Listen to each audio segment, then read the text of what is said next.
திமுக தலைவர் ஸ்டாலின் கூட்டணிக்கு தலைவராக வந்தால் நேருவின் மறைவிற்கு பிறகு காமராஜர் செய்ததை போன்ற ரோலை செய்ய முடியும் என காங்கிரஸ் மூத்த தலைவர் மணிசங்கர் ஐயர் கூறியுள்ளார். தமிழக மீனவர்கள் கைது செய்யப்படும் ஒவ்வொரு முறையும் முதல்வர் ஸ்டாலின் கடமைக்கு கடிதம் மட்டுமே எழுதாமல் எம்பிக்கள் மூலம் மத்திய அரசுக்கு அழுத்தம் கொடுக்க வேண்டும் என சீமான் வலியுறுத்தியுள்ளார்.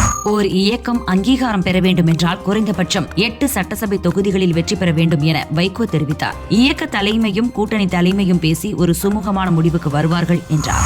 ஆட்சியாளர்கள் பணம் கொடுத்து பெண்களை ஏமாற்றி வாக்குகளை வாங்க பார்க்கின்றனர் என சௌமியா அன்புமணி தெரிவித்தார். ஓட்டு வாங்கும் வரை மக்களிடம் பதமாக நடந்துவிட்டு பின்னர் ஆங்காங்கே டாஸ்மாக் கடைகளை திறந்து குழந்தைகளின் தலையெழுத்தை மாற்றி விடுவார்கள் என்றார். அமெரிக்க தலைநகர் வாஷிங்டன் டிசி மேயர் பதவிக்கு டிரம்பின் ஜனநாயக கட்சியைச் சேர்ந்த தேனியைச் சேர்ந்த பெண் வேட்பாளர் ரினி சம்பத் போட்டியிடுகிறார்.